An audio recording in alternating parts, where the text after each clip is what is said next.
కామారెడ్డి జిల్లా రాష్ట్ర ప్రభుత్వంపై బీఆర్ఎస్ తిరుగులేని పోరాటం చేస్తుందని పార్టీ నేత దీక్షా దివస్ జిల్లా ఇన్ఛార్జ్ ఆర్ఎస్ ప్రవీణ్ కుమార్ అన్నారు. బీఆర్ఎస్ అధినేత కేసీఆర్ లేకపోతే ప్రజలకు తెలంగాణ సంక్షేమ ఫలాలు అందేవా అని ప్రశ్నించారు. జిల్లా కేంద్రంలోని సత్య కన్వెన్షన్ హాల్లో శనివారం నిర్వహించిన దీక్షా దివస్ కార్యక్రమంలో ఆయన మాట్లాడారు. బీఆర్ఎస్ వర్కింగ్ ప్రెసిడెంట్ కేటీఆర్ పోరాటం ఫలితంగానే యంగ్ ఇండియా స్కిల్స్ కోసం అదానీ నుంచి తీసుకున్న 100 కోట్ల రూపాయల విరాళం ప్రభుత్వం తిరిగి పంపించిందని పేర్కొన్నారు.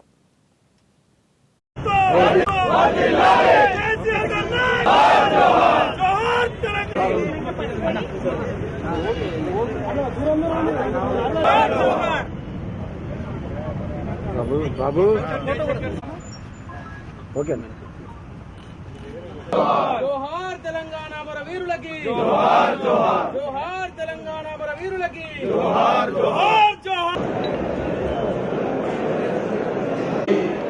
అణచివేతకు గురైతే మన ఉద్యమ నాయకులు కానీ ఈ పదవుల నుంచి ఎంతో పదవిని కూడా త్యాగించి తెలంగాణ ఉద్యమం బట్టి తెలంగాణలో పాల్గొన్న ఉద్యమంలో తెలంగాణ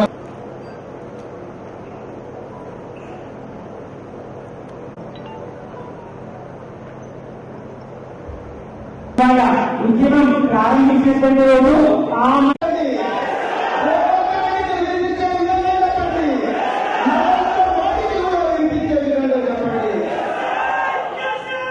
నరేంద్ర మోడీ నువ్వేమనుకున్నావు? కల్లుకుంట్ల కవిత గారిని దొంగ ఈడీ కేసు పెట్టి టీఆర్ జైల్లో పెట్టి కేసీఆర్ లొంగి అవుతాడంటున్నావు. బిడ్డ కేసీఆర్ లొంగుతాడా? లొంగుతాడా? లొంగుతాడా? బరాబర్ లొంగడుగుతున్నాడు.